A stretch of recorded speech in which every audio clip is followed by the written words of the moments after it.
हमारे यहाँ एक बहुत बड़ा प्रॉब्लम ये है कि जैसे ही फैमिली गैदरिंग्स होती हैं तो हमने ये फ़र्ज़ समझा हुआ है कि हमने किसी न किसी बच्चे को खड़ा करके या तो उससे नात सुननी है या हमने उसको कहना है कि अच्छा तुमने वो मुझे गाना सुनाया था तो वो गाना सुना दो। कहा जाता है कि जी आप शीशे के सामने खड़े होकर प्रैक्टिस करें। मैं ये कहता हूँ कि मॉडर्न वर्ल्ड में आपके पास एक बहुत इंपॉर्टेंट टूल है, वो है आपका मोबाइल फ़ोन। एग्जैक्ट वो लोग अच्छे पब्लिक स्पीकर्स होते हैं जिनके पास 3 C's होते हैं। अब अगर आप इन 3 C's को अप्लाई करें तो आपकी बात लोगों के दिल में उतरेगी। एल्बर्ट मेहराबिन की स्टडीज़ ये बताती हैं कि जब हम दूसरों से कम्युनिकेशन करते हैं तो उस कम्युनिकेशन में आपके अल्फाज का रोल 7% है, आपकी जो वॉइस टोन है उसका रोल 33% है और आपकी जो बॉडी लैंग्वेज है उसका रोल 55% है। कुछ लोग क्या करते हैं कि वो नेवल बटन से नीचे अपने जेस्चर्स का इजहार कर रहे होते हैं, वो आपकी वीक बॉडी लैंग्वेज होती है। बिलावल भुट्टो बात करते हुए बोल गया कि जी काम पे टांग जाती हैं, या जब बारिश आता है तो पानी आता है और जब ज़्यादा बारिश आता है तो ज़्यादा पानी आता है। हमारे फ्रेंड सर्कल में ऐसी बड़ी बड़ी फिल्में हैं कि जो झूठ भी इस अंदाज से बोलते हैं कि उनकी बात झूठ नहीं लगती बल्कि सच लग रही होती है, क्योंकि वो यकीन से बात कर रहे होते हैं। हमारे जो व्यूवर्स हैं अगर स्टेज फियर को ओवरकम करना चाहते हैं तो वो 3 P's के फलसफे को समझें।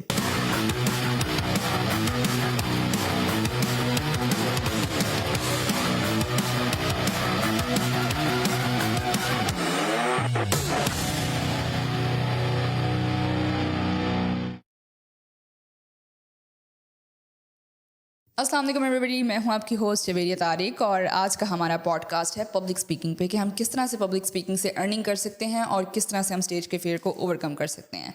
और इस पर मज़ीद डिस्कशन करने के लिए हमारे साथ मौजूद हैं leadership trainer and life coach sir Yasir Rafat. तो चलिए उनसे जानते हैं। अस्सलाम वालेकुम सर, कैसे हैं अब आप? वालेकुम सलाम, आई एम गेटिंग वेल, अल्हम्दुलिल्लाह बेहतर हूँ, काफ़ी पहले से मेडिसिन ले रहा हूँ। तो मतलब इतने वेल हो गए आप कि आज का पॉडकास्ट हमारे साथ ठीक से करेंगे? बिल्कुल, अल्लाह के फजल करम से पूरी कोशिश है कि पूरी एनर्जी के साथ आज के पॉडकास्ट में अपना दी बेस्ट दूँ। इंशाल्लाह इंशाल्लाह हमारे व्यूवर्स बोर नहीं होने चाहिए एक्चुअली। अच्छा, अब हम ये पॉडकास्ट स्टार्ट करने से पहले एक छोटी सी इंट्रोडक्टरी स्टेटमेंट देते हैं कि हम सब जानते हैं बेसिकली पब्लिक स्पीकिंग क्या है, बट बहुत से लोगों में इस चीज़ का मिसकंसेप्शन है। लाइक अब देखें, हम यूनिवर्सिटीज़ में भी जाते हैं, प्रेजेंटेशन देते हैं तो हमारे अंदर अजीब सा स्टेज फियर होता है। तो वो फियर क्या होता है, क्यों होता है वो फियर हमारे अंदर? अच्छा देखें जवेरिया, सबसे पहले तो मैं ये कहना चाहूँगा कि आज के पॉडकास्ट का ग्रेटर ऑब्जेक्टिव ये है कि हम उन तमाम लोगों को एक कोहेरेंट, कंसोलिडेट, सॉलिड किस्म का मैसेज दे सकें कि जो स्टेज फियर है ये कोई रॉकेट साइंस नहीं है। आप इस फियर को ओवरकम कर सकते हैं। दुनिया में लाखों इंसान ऐसे हैं जिनके अंदर सोशल एंग्जाइटी होती है, जिनके अंदर स्टेज फियर होता है और वो इस स्टेज फियर को ओवरकम करके दुनिया के बड़े बड़े पब्लिक स्पीकर्स बन जाते हैं। ये एक स्किल है, इस स्किल को सीखा जा सकता है। टेक्निकली इसको ग्लासोफोबिया कहते हैं और एक अंदाजे के मुताबिक दुनिया में 73% लोग ऐसे हैं जिनको स्टेज फियर का सामना होता है। अब ऐसा है कि आज के पॉडकास्ट का ग्रेटर ऑब्जेक्टिव ये है कि मैं अपने व्यूवर्स के साथ कुछ ऐसी टिप्स, ट्रिक्स और टेक्निक्स शेयर करूं और वो टेक्निक्स इतनी प्रैग्मेटिक, इतनी रैशनल हों, इतनी प्रैक्टिकल हों कि उन ट्रिक्स को, टेक्निक्स को अप्लाई करते हुए आप इस फियर को ओवरकम कर सकें।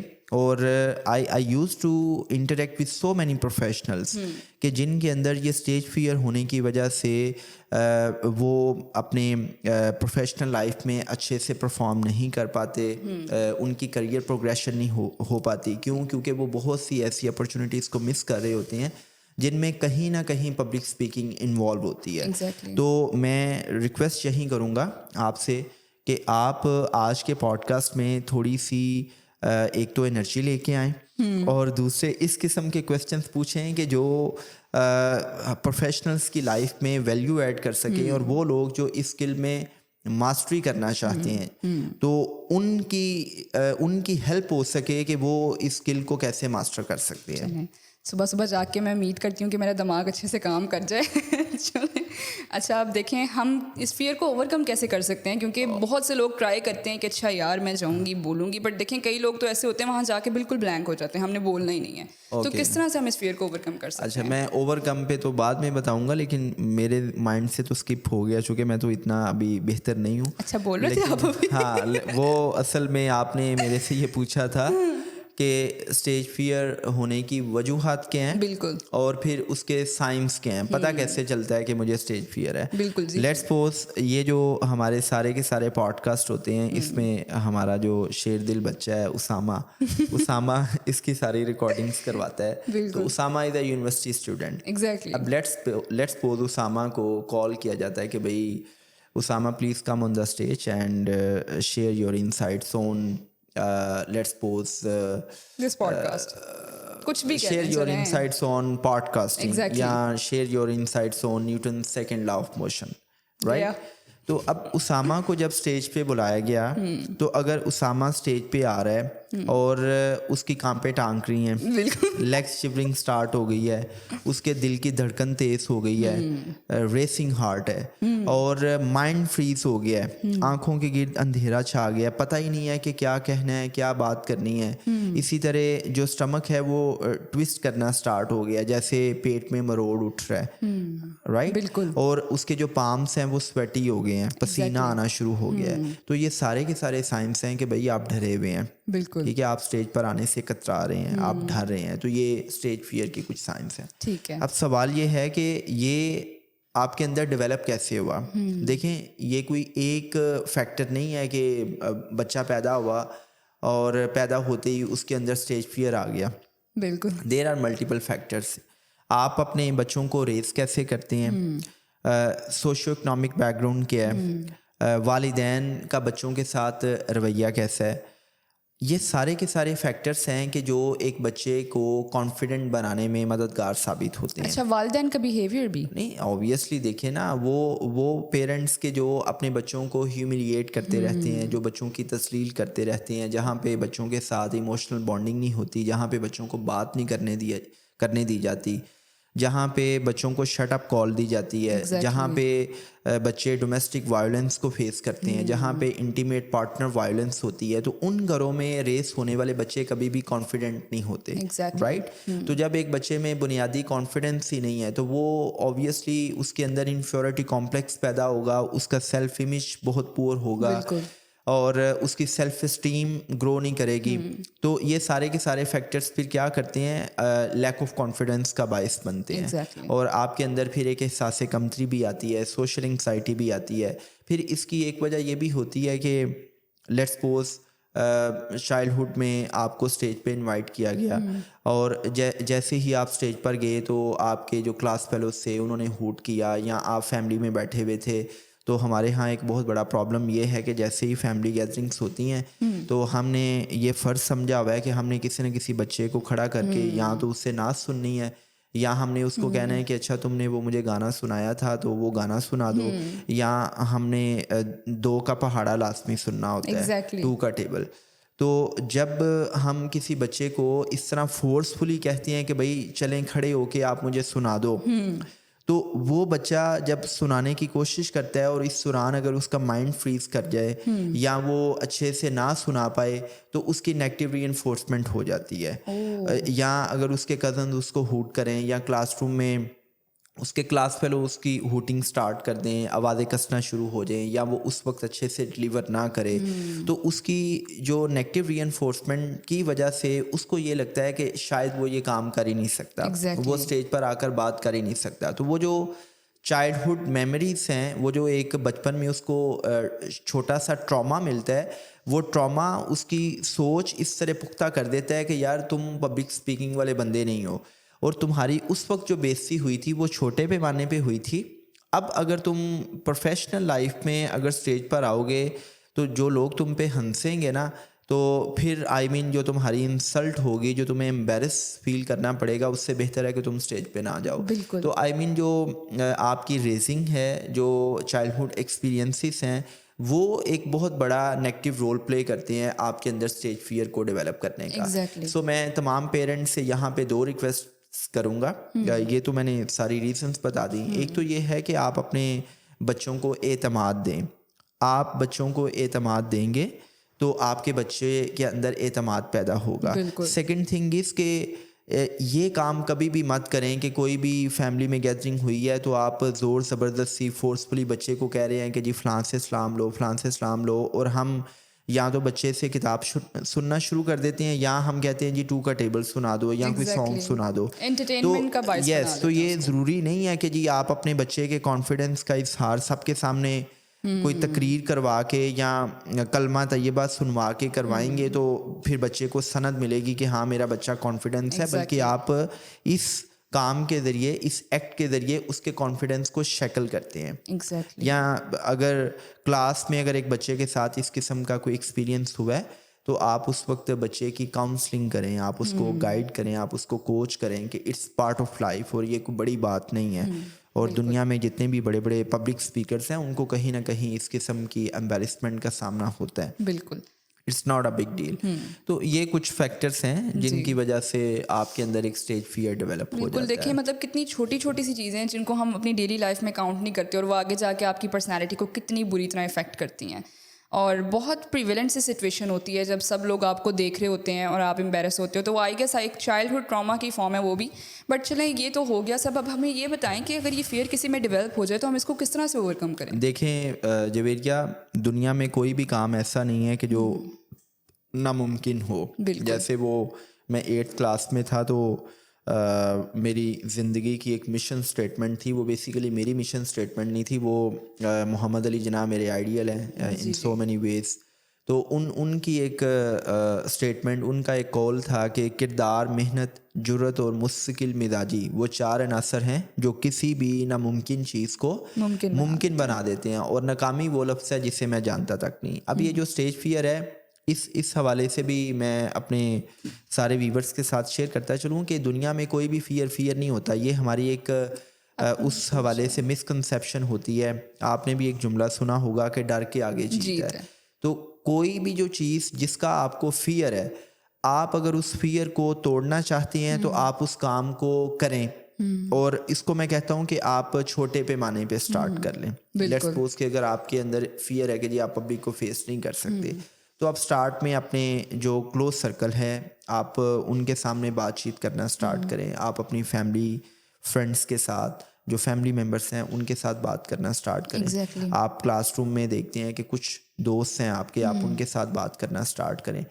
और ये छोटे पैमाने पे जब आप किसी के साथ गपशप लगाना स्टार्ट करते हैं तो अल्टीमेटली ये चीज़ आपके अंदर एक एतमाद पैदा मतलब सोशलाइजिंग करें आप। सोशलाइजिंग करें। लेकिन अगर आपने इसको प्रोफेशनल लेवल पे स्टार्ट करना है तो फिर ऑब्वियसली इसमें बहुत सी टेक्निकलिटीज़ हैं। Exactly. और उन टेक्निकलिटीज़ को अगर हम डीप डाउन इनसाइड डिस्कस करें तो फिर इस पे तो कोई 1-1.5 घंटा हमें टॉक करनी पड़ेगी। तो आप रेडी हैं इस पे बात करने के लिए? भी कर रहे हैं ना, करेंगे क्या कर रहे हैं? करें। तो मतलब थोड़ा बहुत तो हमारे व्यूवर्स को आइडिया देना, थोड़ा मतलब बहुत क्या नहीं, ज़्यादा आइडिया देते हैं। चले अच्छा, इसमें जवेरिया ये है, देखें मैं कहता हूँ कि हमारे जो व्यूवर्स हैं अगर स्टेज फियर को ओवरकम करना चाहते हैं तो वो 3 P's के फ़लसफ़े को समझें। 3 P's को अप्लाई करें और किसी भी लेवल पे वो ख़ुद को पब्लिक के सामने प्रेजेंट कर सकते हैं। वो दुनिया के बेस्ट पब्लिक स्पीकर बन सकते हैं, वो दुनिया की बेस्ट परफॉर्मेंस दे सकते हैं। अब वो 3 P's क्या हैं? First P stands for prepare, second P stands for practice and third P stands for perform. Prepare, practice and perform. अब ये जो प्रेपरेशन है ना, ये पूरी की पूरी एक साइंस है। मैं ये कहता हूँ कि आप किसी भी पोजीशन पे काम कर रहे हैं, आप कमिश्नर हैं, आप DC हैं, आप RPO हैं, आप IG हैं, आप चीफ सेक्रेटरी हैं, आप कलेक्टर हैं, आप गवर्नर हैं, आप CM हैं, आप प्रेसिडेंट हैं, आप प्राइम मिनिस्टर हैं, आप UN के जो है ना वो जनरल सेक्रेटरी हैं। दुनिया में कोई भी इंसान अगर पब्लिकली खुद को प्रेजेंट कर रहा है तो उसको ये नहीं समझना चाहिए कि मेरे नाम के साथ ये पोजीशन जुड़ी हुई है, ये स्टेटस है मेरा, तो मैं किसी भी लेवल पे जाके बात कर सकता हूँ। बिल्कुल। You must have to prepare before you appear before public. Exactly. आपने प्रेपरेशन करनी है। अब वो प्रेपरेशन क्या है, ये पूरी एक साइंस है। देखें, प्रेपरेशन में सबसे पहले मैं ये कहना चाहूँगा कि यू हैव टू अंडरस्टैंड कि जहाँ पे आप पब्लिकली टॉक देने जा रहे हैं उस ऑडियंस की डेमोग्राफिक्स क्या है, Exactly. आपकी ऑडियंस क्या है। डेमोग्राफिक्स मीन के वो उनकी एज ब्रैकेट क्या है, Exactly. उनका प्रायर नॉलेज क्या है, उनकी क्वालिफिकेशंस क्या हैं, Kind of you can say caliber क्या है उनका। उनकी लोकेशन क्या है, उनका सोशियो इकोनॉमिक बैकग्राउंड क्या है, वो अमीर हैं, मिडिल क्लास से हैं, वो गरीब लोग हैं, I mean poor social background से हैं। आपको ये भी पता होना चाहिए कि वो किस रिलीजन से हैं। आप उसके साथ साथ ये देखें कि उनके कॉमन इंटरेस्ट कौन से हैं। आप जिस पर्पस के लिए उनसे टॉक करने जा रहे हैं उनकी नीड्स क्या हैं, उनकी एक्सपेक्टेशंस क्या हैं। तो इट मीन्स के यू हैव टू अंडरस्टैंड कि जो आपकी ऑडियंस है वो किस एज ब्रैकेट की है, उनका कल्चरल बैकग्राउंड क्या है, वो किस रिलीजन से बिलोंग करते हैं, उनकी लोकेशन क्या है, उनका सोशियो इकोनॉमिक बैकग्राउंड क्या है, उनकी नीड्स क्या हैं, उनके इंटरेस्ट क्या हैं और उनकी एक्सपेक्टेशंस क्या हैं। राइट। जब आप इन सारी की सारी चीज़ों को अंडरस्टैंड करेंगे तो नेक्स्ट प्रेपरेशन का मरहला आता है कि अब आपने अपनी टॉक को टेलर करना है, डिज़ाइन करना है according to the interest, expectations, needs and keeping in view the demographics of your audience. Exactly. For example, मैं इसकी सादा सी मिसाल देता हूँ।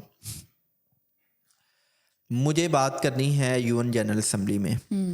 आई have to address the world premiers and presidents, head of states. तो अब मेरी जो ऑडियंस है, मुझे आइडिया है कि यार ये इनकी कॉग्निटिव लैंडस्केप क्या है, Exactly. इनकी कॉग्निटिव फैकल्टीज़ क्या हैं, ये पूरी दुनिया के हेड ऑफ स्टेट्स हैं, इनका सोशियो इकोनॉमिक बैकग्राउंड क्या है, आई मीन इनका पोर्टफोलियो क्या है। ये जो सारे का सारा स्टेरियो है ये मुझे बताएगा कि मुझे किस लेवल की टॉक करनी है। Exactly. राइट। अगर मैं ट्रेनिंग देने जा रहा हूँ सिविल सर्विसेज एकेडमी में और लेट्स सपोज कि जी आजकल 50th कॉमन चल रहा है, तो अगर मैं 50th कॉमन के ऑफिसर्स को ट्रेनिंग देने जा रहा हूँ तो मुझे अंडरस्टैंड करना पड़ेगा कि ये वो लोग हैं जो CSS का एग्ज़ाम्स दे के आए हैं, ये वो लोग हैं कि जो यंग हैं, ये वो लोग हैं कि जो पूरे पाकिस्तान से आए हुए हैं, जिसमें सिंधी भी हैं, बलोची भी हैं, गिलगित बल्तिस्तान से भी हैं, KPK से भी हैं, पंजाब से भी हैं। ये वो लोग हैं कि जिनकी एज ब्रैकेट जो है वो 22-23 साल से लेके 30-32 साल है। बिल्कुल। राइट। तो मुझे उनके कॉग्निटिव लैंडस्केप का आइडिया है, मुझे उनकी एज ब्रैकेट का आइडिया है, मुझे आइडिया है कि ये मुझसे क्या एक्सपेक्ट करते हैं, इनकी नीड्स क्या हैं, इनकी एक्सपेक्टेशंस क्या हैं। Exactly. राइट। इनके इंटरेस्ट क्या हैं। जब मैं इन सारी चीज़ों को अंडरस्टैंड करूँगा तो फिर मैं अपनी टॉक को डिज़ाइन करूँगा। अगर मुझे पुलिस से टॉक करनी है तो मुझे पुलिस डिपार्टमेंट की डायनामिक्स को अंडरस्टैंड करना होगा। अगर मुझे पाकिस्तान कस्टम सर्विस के ऑफिसर से टॉक करनी है, मुझे उनके साथ कोई ट्रेनिंग वर्कशॉप करनी है, तो मैं अपनी सारी की सारी जो ट्रेनिंग है या जो टॉक है उसको इस अंदाज से डिज़ाइन करूँगा कि पाकिस्तान कस्टम सर्विस की क्या डायनामिक्स हैं। Exactly. इसी तरह अगर मैं मोटरवे पुलिस से टॉक करने जा रहा हूँ या मैं FIA के असिस्टेंट डायरेक्टर्स के एक बैच को पढ़ाने जा रहा हूँ, तो मुझे उन तमाम लोगों की जो कॉग्निटिव लैंडस्केप है, प्रायर नॉलेज है, उसको अंडरस्टैंड करना है, उनकी एज ब्रैकेट को अंडरस्टैंड करना है, उस डिपार्टमेंट की डायनामिक्स को अंडरस्टैंड करना है और फिर मुझे अपनी टॉक को डिज़ाइन करना है। बिल्कुल। Need based, interest based, expectations based. तो फिर जब मैं वहाँ पे जाके बात करूँगा तो मेरी उस बात में वज़न भी होगा, मेरी उस बात में कॉन्फिडेंस भी होगा, बिल्कुल। और मेरी उस बात में क्लैरिटी भी होगी। और मैं हमेशा एक बात किया करता हूँ कि कॉन्फिडेंस का दूसरा नाम है प्रेपरेशन। बिल्कुल। जब आप प्रिपेयर होके जाते हैं तो फिर आपके अंदर कॉन्फिडेंस होता है। आप किसी भी पोजीशन में हैं, अगर आप विदाउट प्रेपरेशन जाते हैं तो फिर आपकी कांपें भी टांगेंगी, आई मीन के लेग्स शिवरिंग भी होगी, फिर आपको समझ पे नहीं आएगी, फिर आपका माइंड भी फ्रीज करेगा, आपको पता ही नहीं होगा आपने क्या टॉक करनी है। फॉर एग्जांपल एक इंसान है कि जो किसी गांव में टॉक करने चला जाता है और वहाँ पे जाके वो अंग्रेज़ी बोलना शुरू कर दे, वहाँ पे जाके वो बहुत स्किल किस्म की उर्दू में टॉक करे, वहाँ पे जाके वो कोई ऐसी बात कर दे जो किसी कास्ट के ख़िलाफ़ हो, तो लोग तो ऑफेंड हो जाएंगे ना। तो ये जो मैंने बड़ा आपको एलेबोरेटिव वे से बताया ना कि कितना इम्पॉर्टेंट है अपनी ऑडियंस को जानना, कितना इम्पॉर्टेंट है कि ऑडियंस के डेमोग्राफिक्स को, उनकी नीड्स, इंटरेस्ट और एक्सपेक्टेशंस को मद्देनज़र रखते हुए अपनी टॉक को डिज़ाइन करना, तो फिर आपकी टॉक इफ़ेक्टिव होती है। ठीक है। अच्छा देखें, बहुत से लोग होते हैं जो इन 3 P's पे मतलब अमल करके जाते हैं, खुद को फुली प्रिपेयर्ड करके जाते हैं, बट जब वो सामने जाते हैं ऑडियंस के तो ऑडियंस उनकी बात ही नहीं सुनती है। क्या वजह है इसके पीछे? मतलब कि देखें ना, फॉर एग्जांपल अगर एक पर्सन है, उसने बहुत अच्छी प्रिपरेशन की हुई है, प्रैक्टिस की हुई है, ठीक है ना, जब वो आगे जाके परफॉर्म करते हैं तो लोग अपनी अपनी बातों में लगे होते हैं। देखें जवेरिया, ये आपने $1 मिलियन की बात कही है। तो इस क्वेश्चन को एड्रेस करने से पहले मैं फर्स्ट पी पे तो अपने इंसाइट्स दे चुका हूँ। सेकंड पी पे मैं दूंगा कि second P was about practice. Exactly. अब वो जो प्रैक्टिस है, प्रैक्टिस कहा जाता है कि जी आप शीशे के सामने खड़े होकर प्रैक्टिस करें। मैं ये कहता हूँ कि मॉडर्न वर्ल्ड में आपके पास एक बहुत इंपॉर्टेंट टूल है, वो है आपका मोबाइल फ़ोन। एग्जैक्टली। आप क्या करें, आपने किसी भी टॉपिक पे अगर टॉक करनी है, आपने अपनी टॉक को डिज़ाइन कर लिया है, तो आप अपने मोबाइल का फ्रंट कैमरा ऑन करें। मोबाइल का फ्रंट कैमरा ऑन करते हुए आप अपनी 5 से 10 मिनट की वीडियो रिकॉर्ड करें, या जितनी भी ड्यूरेशन की आपने टॉक करनी है, आप फ्रंट कैमरा ऑन करते हुए उसको आप रिकॉर्ड करें। बिल्कुल। रिकॉर्ड करने के बाद आपने सेल्फ एवेल्यूएशन करनी है। सेल्फ एवेल्यूएशन आपने 2 तरीके से करनी है। पहले आप क्या करेंगे, आप अपने मोबाइल को उल्टा रखेंगे और आप अपनी टोन को चेक करेंगे कि बात करते हुए आपकी जो वॉइस टोन थी वो कैसी थी, आवाज़ का उतार चढ़ाव कैसा था, आप उसमें पाजिस किस तरह ले रहे थे, कितने पाजिस ले रहे थे, और पेस कैसी थी। आई मीन आप क्या बहुत तेज़ बात कर रहे थे या बहुत स्लो बात कर रहे थे। क्योंकि अक्सर लोग क्या करते हैं कि स्टेज पर आकर वो बहुत ज़्यादा डरे हुए होते हैं और उस डर के अंदर वो बहुत तेज़ी से बोलना शुरू कर देते हैं, राइट। तो आपने अपनी वॉइस टोन को चेक करना है कि मेरी वॉइस टोन कैसी है। फिर आपने क्या करना है कि आपने अपने मोबाइल को अपने सामने रखना है और आवाज़ को बंद करना है। जस्ट आपने अपनी बॉडी लैंग्वेज देखनी है कि टॉक करते हुए आपकी बॉडी लैंग्वेज क्या वीक थी, लॉजी थी, या आप एक स्ट्रॉन्ग पावरफुल बॉडी लैंग्वेज के साथ बात कर रहे थे। बिल्कुल, राइट। सो आप जब इस अंदाज से अपनी सेल्फ एवेल्यूएशन करते हैं तो आपको अपनी वॉइस टोन का, अपनी बॉडी लैंग्वेज का पता चलता है। आपको पता चलता है कि कहाँ पे आप मम्बलिंग कर रहे थे, कहाँ पे आप पॉजेस ले रहे थे, कहाँ पे पॉजेस लेने चाहिए थे, कौन से ऐसे अल्फाज थे कि जो आप अच्छे से अदा नहीं कर पाए। सो जब आप प्रैक्टिस करते हैं तो प्रैक्टिस जो है ना वो आपको परफॉर्मेंस के काबिल बनाती है। जैसे वो मेलकम, यस खैर कोई भी इंसान परफेक्शन की तरफ तो नहीं जाता, और मैं perfection, we can say better, yes, मैं हमेशा इस हवाले से ये बात करता हूँ कि आप परफेक्शनिज्म की तरफ ना जाएं, क्योंकि बहुत से लोग इस वजह से कामों का आगाज़ नहीं कर पाते कि वो परफेक्शनिस्ट होते हैं। वो चीज़ों को परफेक्ट अंदाज से करने के चक्कर में इनिशिएटिव ही नहीं लेते। बिल्कुल। मैं कहता हूँ प्रैक्टिस करें। प्रैक्टिस जो है ना वो आपको नियर टू परफेक्शन की तरफ लेके जाती है। जैसे वो मेलकम ग्लैडवेल अपनी किताब आउटलायर्स में बताता है कि अगर आपने कोई भी काम करना है, कोई भी स्किल सीखनी है, तो आप उस काम में 10,000 घंटे लगाएं, आप उस काम के, उस स्किल के एवरेज गुरु बन जाएंगे। बिल्कुल। सो परफेक्शनिज्म की तरफ ना जाएं।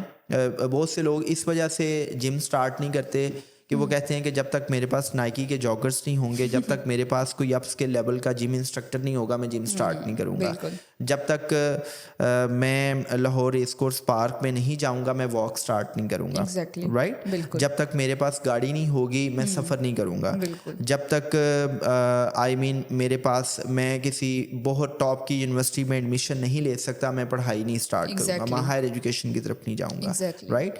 तो आप परफेक्शनिज्म की तरफ ना जाएं, आप आई मीन लीस्ट रिसोर्सेज के साथ स्टार्ट करें। आप माइक्रो लेवल पे स्टार्ट करें और करते करते कंपाउंडिंग होते होते आप चीज़ों को बेहतर से बेहतर करते हैं। दुनिया में कोई भी इंसान जो पिनिकल लेवल ऑफ लीडरशिप को अचीव करता है या जो किसी भी स्किल में मास्टरी हासिल करता है वो एक दिन में हासिल नहीं करता।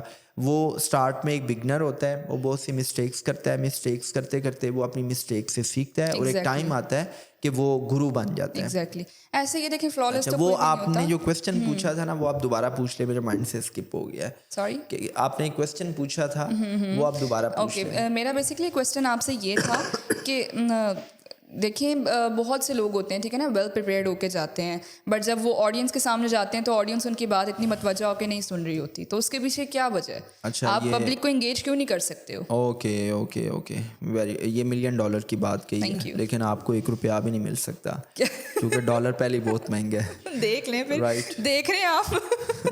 अच्छा ये Anyways, अच्छा, मेरे पास $1 मिलियन होना तो क्या ही बात हो। क्या ही बात होगी वाकई वैसे। अच्छा चलें खैर, मैं आपके इस क्वेश्चन को एड्रेस करता हूँ। देखें जवेरिया, मेरी बात याद रखिएगा, अगर आप ये चाहते हैं कि आप अपनी ऑडियंस को एंगेज रखें तो आपको हर सूरत अपनी ऑडियंस के साथ अपनी टॉक को रेलिवेंट बनाना होगा। जितनी आपकी टॉक्स ऑडियंस के रेलिवेंट होगी उतने ही आप अपनी ऑडियंस को एंगेज रखेंगे। जब आप इररेलिवेंट टॉक्स करते हैं तो आपकी ऑडियंस का अटेंशन स्पैन तो पहले ही बहुत कम है, तो लोग क्या करते हैं, लोग जमाइयाँ लेना शुरू कर देते हैं, लोग इधर उधर देख रहे होते हैं, लोग आपकी बात को सुनते ही नहीं हैं।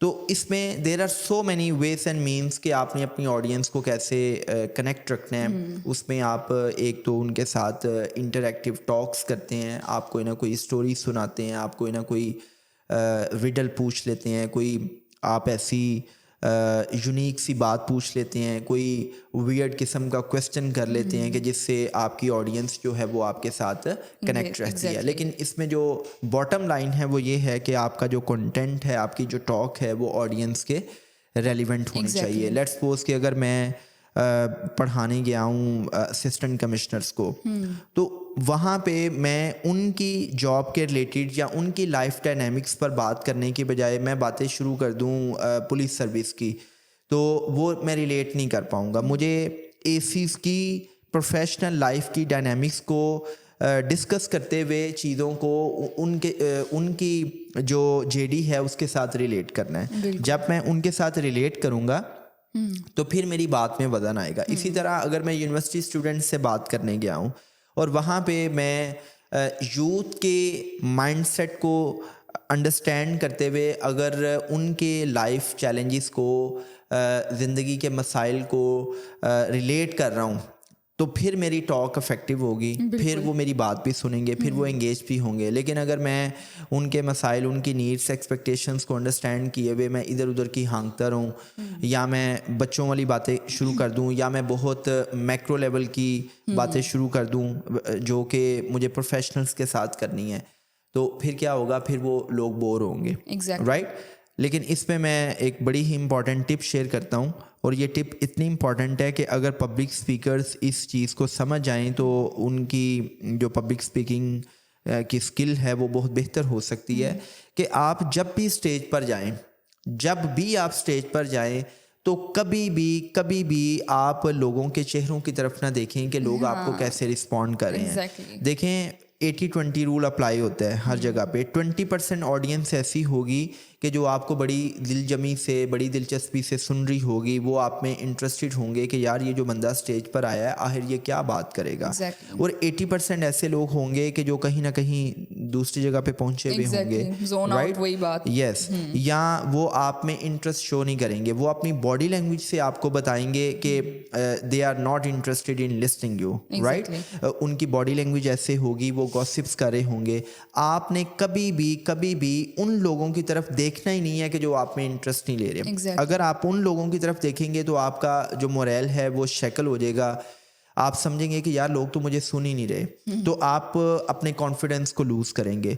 आपने अपनी ऑडियंस में एक वाइट शीप ढूंढना है। वाइट शीप का मतलब ये है कि आप कोई भी एक मासूम सा, कोई भी एक नाइब सा बंदा ढूंढ लेना है कि जो आपकी बात सुन के सर हिला रहा है, जो आपकी बात को वैलिडेट कर रहा है। आपने उसकी तरफ देखना है। और हम नए आने वाले पब्लिक स्पीकर्स को कहते हैं कि जब आप कहीं पे भी पब्लिक स्पीकिंग करने जाएं तो अपने साथ कोई 2-3 अपने दोस्त ले जाएं जो आपकी ऑडियंस में बैठ जाएं, जो आपके लिए बार बार तालियां भी बजाएं वो हंसाते भी हैं और फिर आपको। जो सर भी हिलाएं, और जब वो आपके लिए ताली बजती है तो आपके अंदर डोपामिन प्रोड्यूस होता है, Exactly. आपका कॉन्फिडेंस बिल्ड Confidence हो level जाता build है। होता है, तो आप क्या करें कि आपका फोकस उन लोगों की तरफ नहीं होना चाहिए जो लोग आपको नहीं सुन रहे, आपका फोकस किसी ऐसे इंसान पे होना चाहिए जो सर हिलाते हुए आपकी बात को वैलिडेट कर रहा है। और दूसरे नंबर पे आपका सारे का सारा फोकस अपने कंटेंट पे होना चाहिए, लोगों की तरफ ध्यान मत दें, आप लोगों की तरफ ना देखें। अगर बहुत ज़रूरी है लोगों की तरफ देखना तो आप लोगों के जो बाल हैं आप उनकी तरफ नज़र लगाएं, आप उनकी तरफ देखें, आप आई कांटेक्ट मेंटेन ना करें, क्योंकि बहुत से लोग आपकी बात सुनते हुए डार्टिंग कर रहे होंगे, इधर उधर देख रहे होंगे, गॉसिप्स कर रहे होंगे, तो आप कॉन्फिडेंस लूज़ करेंगे कि यार मेरी बात में वज़न ही नहीं है, लोग मुझे सुन ही नहीं रहे हैं। बिल्कुल। तो स्टार्ट में आप करें कि स्टार्ट में आप क्या करें कि आपका सारा फोकस अपने कंटेंट पर हो कि यार लोग मुझे सुन रहे हैं नहीं सुन रहे ये मैटर नहीं करता, it's none of my business. मेरा एक ही काम है कि जो कंटेंट मैं प्रिपेयर करके आया हूँ मैं पूरी एनर्जी के साथ डिलीवर करके जाऊँ। अच्छा, फॉर एग्जांपल हम पब्लिक स्पीकिंग कर रहे हैं, ठीक है ना, तो उसमें हमारे कॉन्फिडेंस को बूस्ट करने के लिए हमारे हाथों की मूवमेंट या हमारी बॉडी लैंग्वेज कितनी इंपॉर्टेंट है? देखें जवेरिया, जनरली स्पीकिंग जब भी हम दूसरों से कम्युनिकेट करते हैं तो हमारी कम्युनिकेशन में बॉडी लैंग्वेज एक बड़ा इंपॉर्टेंट एलिमेंट है। एल्बर्ट मेहराबिन की स्टडीज़ ये बताती हैं कि जब हम दूसरों से कम्युनिकेशन करते हैं तो उस कम्युनिकेशन में आपके अल्फाज का रोल 7% है, आपकी जो वॉइस टोन है उसका रोल 33% है, और आपकी जो बॉडी लैंग्वेज है उसका रोल 55% है। इट मीन्स कि अगर आपने अपनी कम्युनिकेशंस को इफेक्टिव बनाना है तो आपको अपने अल्फाज, अपनी वॉइस टोन के साथ साथ अपनी बॉडी लैंग्वेज को पावरफुल और पॉजिटिव बनाना होगा। अब in context of public speaking अगर मैं इसको एक मिसाल के ज़रिए डिस्कस करूं तो हम दोबारा से उसामा को ही एक केस स्टडी के तौर पे डिस्कस करते हैं कि उसामा को स्टेज पे इनवाइट किया गया है और दो केसेस हैं। पहला केस ये है कि उसामा बड़े ही लौजी और वीक अंदाज से, ढीले डाले अंदाज से स्टेज पर आ रहा है। Exactly. तो लोग इसके बारे में ये परसेप्शन कायम करेंगे, ऑडियंस ये सोचेगी कि यार ये बंदा कॉन्फिडेंट नहीं है, ये बंदा तो बड़े ही लौजी वीक अंदाज से स्टेज पर आ रहा है, तो ये आके क्या बात करेगा।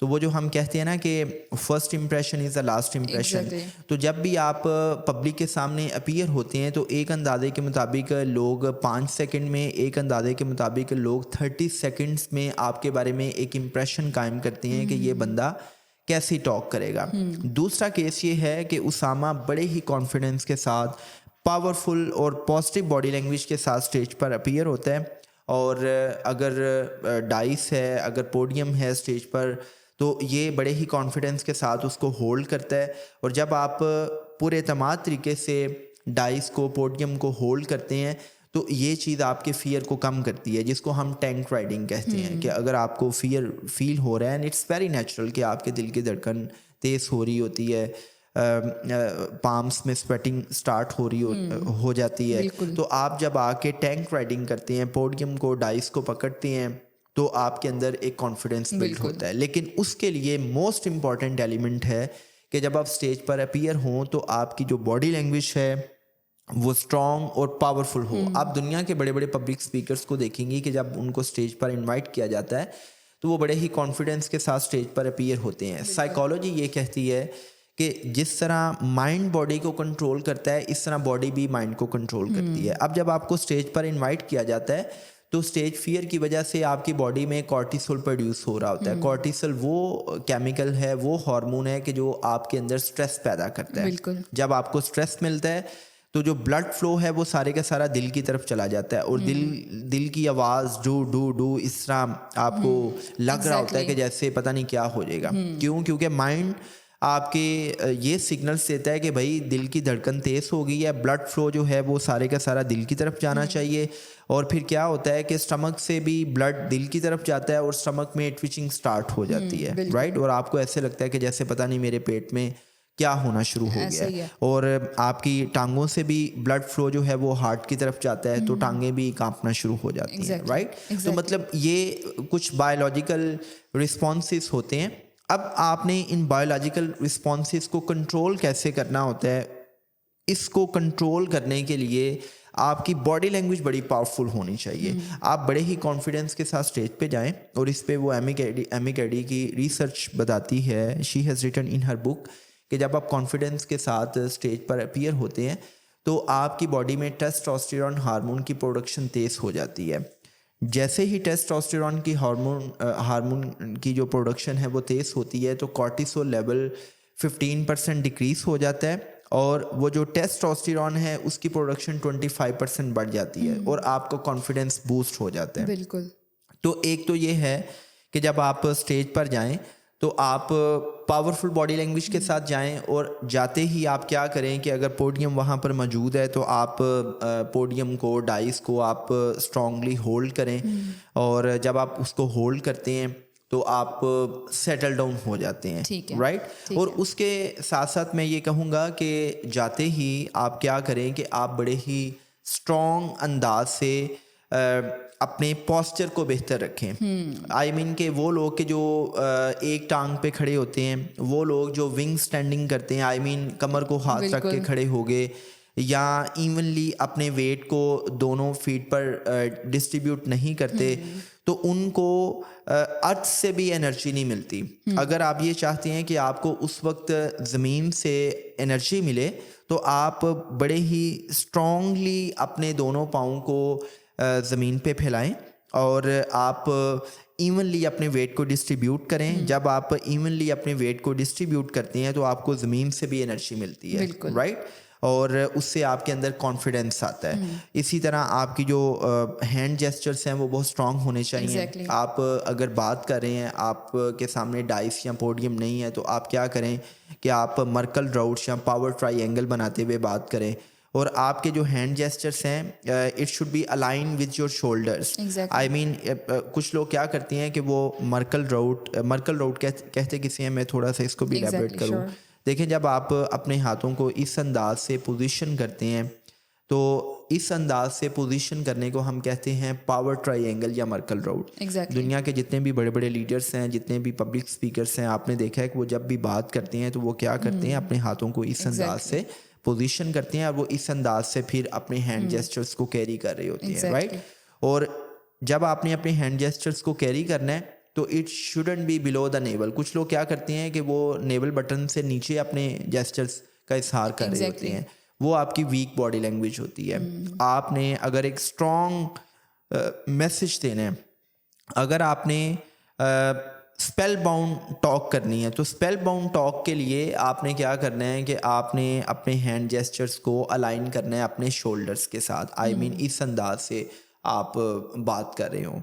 तो जब आप इस अंदाज से बात करते हैं तो लोगों को भी एक स्ट्रॉन्ग कंसोलिडेट मैसेज आता है कि यार ये बंदा कॉन्फिडेंस है। लोग फिर आपके साथ एंगेज होते हैं। अगर आप बिल्कुल ढीले ढाले अंदाज से वहाँ पे खड़े हो गए हैं तो लोग कहेंगे यार इसके अंदर तो कॉन्फिडेंस ही नहीं है, ये तो मतलब लाउजी वे से बात कर रहा है, तो लोग सोना शुरू हो जाएंगे। बिल्कुल, राइट, ठीक है। अब देखिए मेरी सराउंडिंग्स में बहुत से ऐसे केसेस हैं, ठीक है ना, यूनिवर्सिटी लेवल में भी, कि बहुत ज़्यादा पब्लिक स्पीकिंग करने वाले लोग जब स्टेज पर आते हैं तो उनका ब्लड प्रेशर शूट कर जाता है, और वो बिल्कुल मतलब उनमें इतना इंटेंस फेयर होता है कि वो रिफ्यूज़ कर देते हैं बोलने से। वो कहते हैं हमारे नंबर्स जाते हैं, जाएं, हम बोलेंगे नहीं।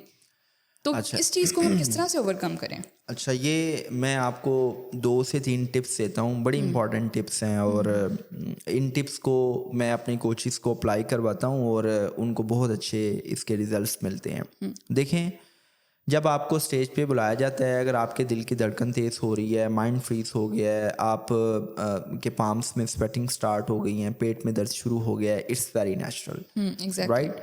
अब आप के ऊपर डिपेंड करता है कि आपने अपनी प्रेपरेशन के साथ साथ वो जो एट द मोमेंट आपके अंदर ये एक एंग्जाइटी डेवलप हुई है, आपने इसको कैसे कंट्रोल करना है। इसको कंट्रोल करने के लिए 3 काम करें। अगर आप ये 3 काम करते हैं तो यकीन माने आप दुनिया के किसी भी स्टेज पे हैं, आप उस वक्त फौरी पैदा होने वाली एंग्जाइटी को, बेचैनी को, फियर को आप with in few seconds overcome करेंगे। वो तीन काम आपने क्या करने हैं। पहला काम आप ये करें कि जैसे ही आपको स्टेज पर बुलाया जाए तो आपकी जो सेल्फ टॉक है वो बहुत पॉजिटिव होनी चाहिए, पॉजिटिव एफर्मेशंस होनी चाहिए। देखें, प्रेपरेशन आपने पहले की हुई है। मैं ये नहीं कह रहा कि भाई आप सिर्फ पॉजिटिव एफर्मेशंस की बुनियाद पे, पढ़ा लिखा आपने कुछ नहीं है, कोई आपने अपनी ऑडियंस के बारे में अंडरस्टैंडिंग नहीं ली, आपकी कोई प्रेपरेशन नहीं है कि आपने टॉक क्या करनी है, उसके मेन पॉइंट्स क्या होंगे, आपने कोई माइंड मैपिंग नहीं की हुई और आप विदाउट प्रेपरेशन जो है ना वो इस किस्म की पॉजिटिव एफर्मेशंस दे रहे हैं कि आज मैं छा जाऊंगा, आज मैं कमाल कर दूंगा। प्रेपरेशंस के साथ साथ आपने पॉजिटिव सेल्फ टॉक करनी है और वो सेल्फ टॉक क्या होनी चाहिए कि इंशाल्लाह आज स्टैंडिंग ओवेशन लूंगा, इंशाल्लाह आज मैं छा जाऊंगा, मैं बेहतरीन परफॉर्म करूंगा, ये आज मेरा दिन है। बिल्कुल। मैंने ये देखा है कि बहुत से लोग क्या करते हैं कि वो स्टेज पर जाने से पहले उनकी जो सेल्फ टॉक है वो ये होती है, भाई आज तो मर गए, ठीक है, आज तो बेइज्जती होगी, आज तो मेरी वॉट लग जाएगी, आज तो लोग मुझ पे हूट करेंगे, मैं तो बहुत एम्बेरस फील करूंगा, मैं दूसरों को क्या मुंह दिखाऊंगा। देखें, सबसे पहले तो आपको ये समझना पड़ेगा कि दुनिया में 75 या 73% लोग ऐसे हैं कि जिनके अंदर स्टेज फियर होता है। दूसरा ये है कि आप अब ऑर्डिनरी इंसान नहीं रहे, आप एक्स्ट्रा ऑर्डिनरी हैं। अगर आप ऑर्डिनरी होते तो आप ऑडियंस में बैठे होते, आप एक्स्ट्रा ऑर्डिनरी थे तो आपको स्टेज पे इनवाइट किया जा रहा है। तो आप अपने कॉग्निटिव को चेंज करें, आप अपने माइंड को रीफ्रेम करें। माइंड को रीफ्रेम करने के लिए आपकी जो पॉजिटिव सेल्फ टॉक है उसका बड़ा इंपॉर्टेंट रोल है। आपकी जो सेल्फ टॉक है वो होनी चाहिए, मैं छा जाऊंगा। मैं एक चूँकि पब्लिक स्पीकर हूँ, ट्रेनर हूँ, तो मैं किसी भी अप्स के लेवल पे अगर ट्रेनिंग देने जा रहा हूँ तो जो मेरी सेल्फ टॉक है वो होता है नारे तकबीर।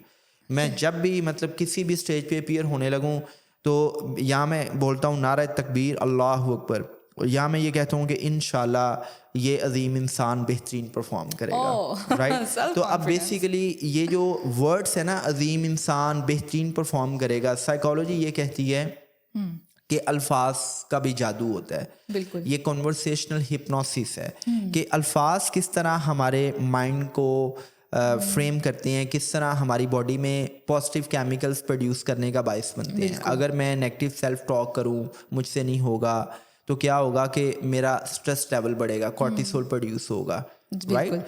सो जो सेल्फ टॉक है वो बड़ी पॉजिटिव होनी चाहिए कि मैं छा जाऊंगा, मैं आज कमाल करूंगा। और कई दफ़ा ऐसा भी बोल दें, ऐसी की तैसी।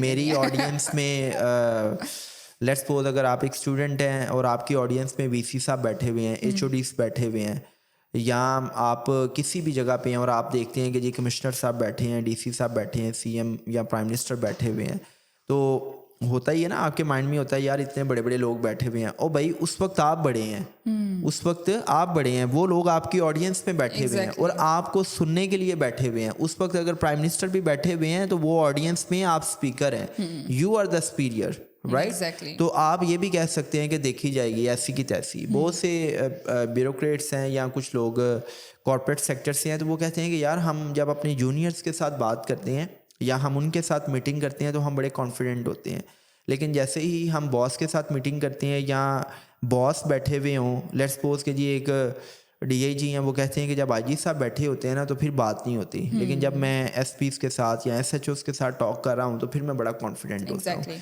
तो आपके माइंड में ये नहीं होना चाहिए कि मेरी ऑडियंस में फ़लाँ बैठा हुआ है, फ़लाँ बैठा हुआ है। भाई जो भी बैठा हुआ है, अगर यूएन का जनरल सेक्रेटरी भी बैठा हुआ है तो वो जनरल सेक्रेटरी होगा तो घर में होगा। उस वक्त जो है ना वो आप स्टेज पर हैं, और जिसके पास स्टेज होता है वो ऑर्डिनरी नहीं होता, वो एक्स्ट्रा ऑर्डिनरी होता है, राइट। तो आपकी जो सेल्फ टॉक है वो बड़ी पॉजिटिव होनी चाहिए। सेकेंड थिंग इज के आप अपनी नर्वसनेस को कम करने के लिए आप डीप ब्रीथिंग करें। डीप ब्रीथिंग में आप क्या करें कि आप नाक से आप इनहेल करें और फ्यू सेकंड्स के लिए आप उस ब्रीथ को रिटेन करें और फिर मुंह से आप एक्सहेल करें। नाक के रास्ते से सांस अंदर लेके जाएं और मुंह के रास्ते से सांस बाहर निकालें। जब आप डीप ब्रीथिंग करते हैं तो उससे क्या होता है कि उससे आपके माइंड को ज़्यादा ब्लड सप्लाई मिलती है, ज़्यादा ऑक्सीजन मिलती है। ज़्यादा ऑक्सीजन मिलने से आप रिलैक्स हो जाते हैं और उस टाइम भी आपकी जो पॉजिटिव एफर्मेशंस हैं वो ये होनी चाहिए कि मैं बहुत रिलैक्स फील कर रहा हूँ, I feel so relaxed, I feel so relax. तो आप काम हो जाते हैं, राइट।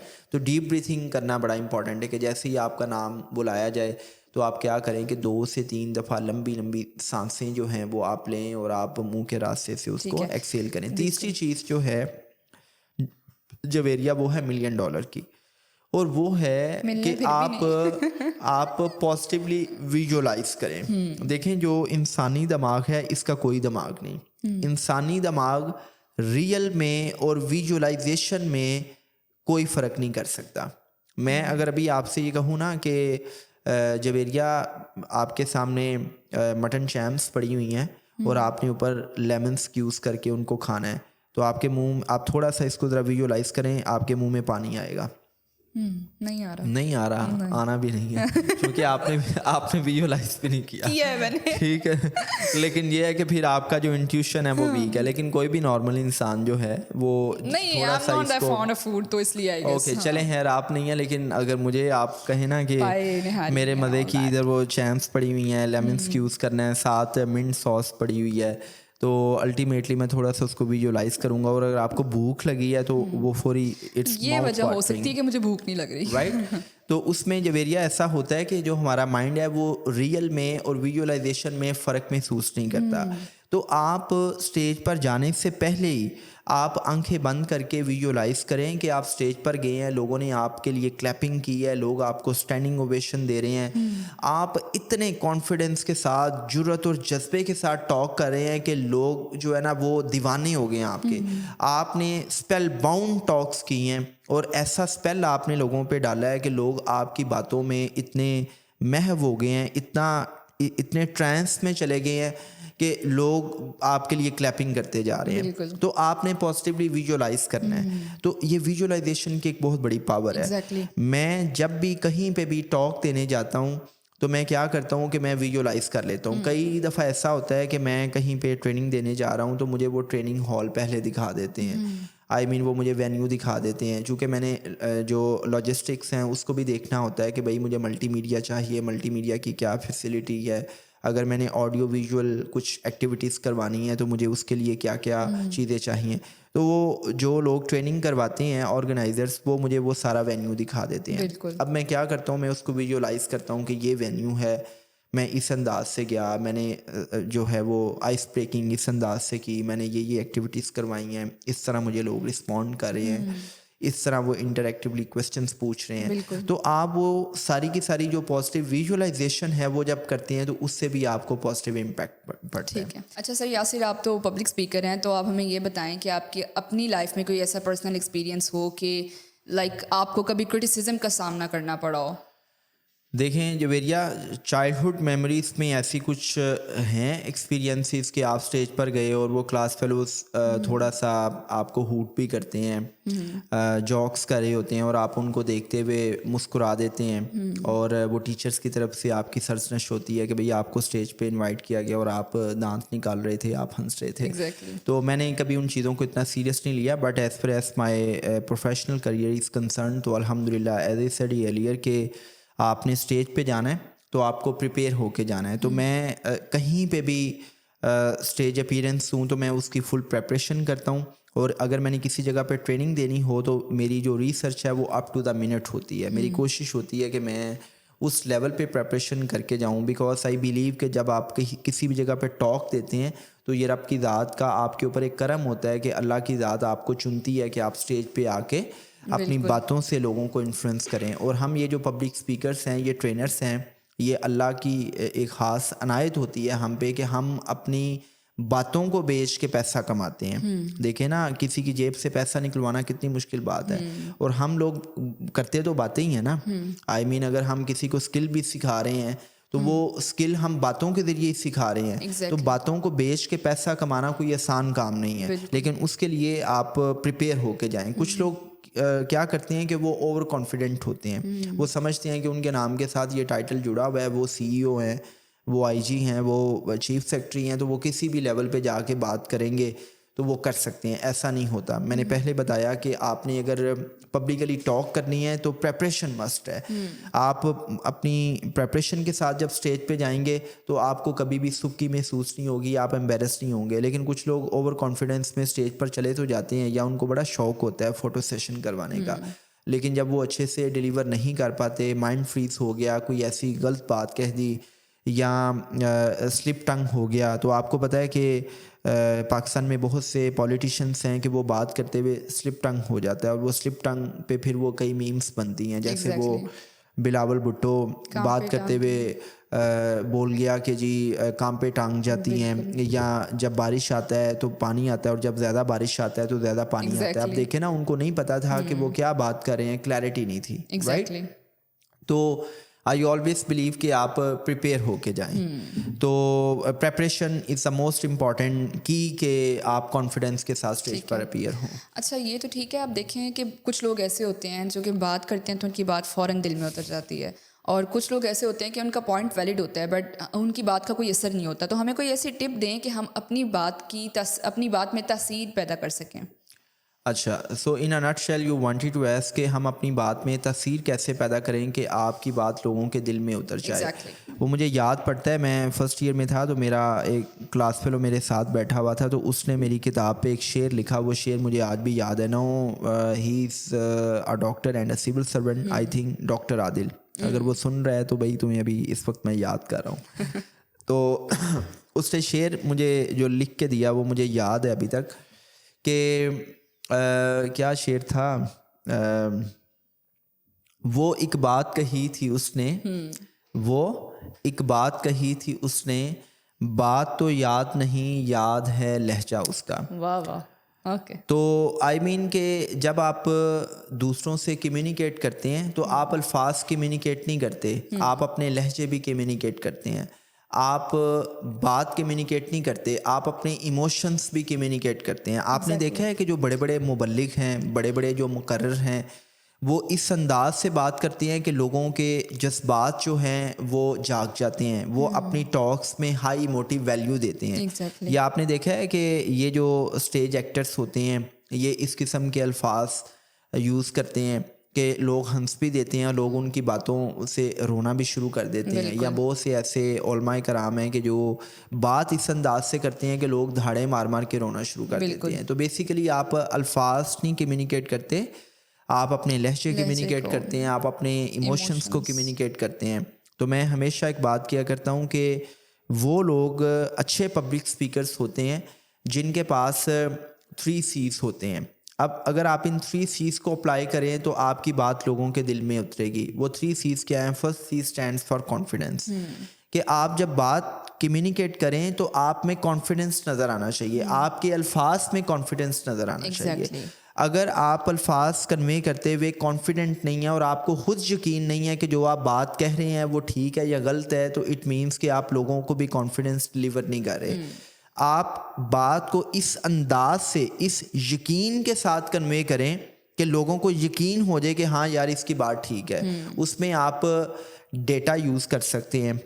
आई मीन अपनी बात को कंसोलिडेट बनाने के लिए आप किसी रिसर्च का हवाला दे सकते हैं, आप डेटा शेयर कर सकते हैं, इससे आपकी बात कंसोलिडेट हो जाती है। तो इट मीन्स के एक तो ये है कि अगर आपने अपनी बात को कॉन्फिडेंस के साथ कहना है तो पूरी तैयारी के साथ जाएं। इस पे मैं बहुत बात कर चुका हूँ, चूँकि कॉन्फिडेंस का दूसरा नाम है प्रेपरेशन। दूसरा ये है कि यकीन के साथ कहें। और मैं एक जुमला कहा करता हूँ कि आपने कुछ लोगों को देखा है कि वो झूठ भी इतने यकीन के साथ, इतने कॉन्फिडेंस के साथ बोलते हैं कि वो झूठ नहीं लगता बल्कि सच लगता है। इसकी सबसे बड़ी मिसाल पॉलिटिशियंस हैं, या इसकी सबसे बड़ी मिसाल हमारे फ्रेंड सर्कल में ऐसी बड़ी बड़ी फिल्में हैं कि जो झूठ भी इस अंदाज से बोलते हैं कि उनकी बात झूठ नहीं लगती बल्कि सच लग रही होती है, क्योंकि वो यकीन से बात कर रहे होते हैं, वो कॉन्फिडेंस से बात कर रहे होते हैं। जैसे हमारे फ्रेंड सर्कल में एक बंदा है, तो वो किसी भी नए शख्स से मिले तो वो एक नया कैरेक्टर बन जाता है।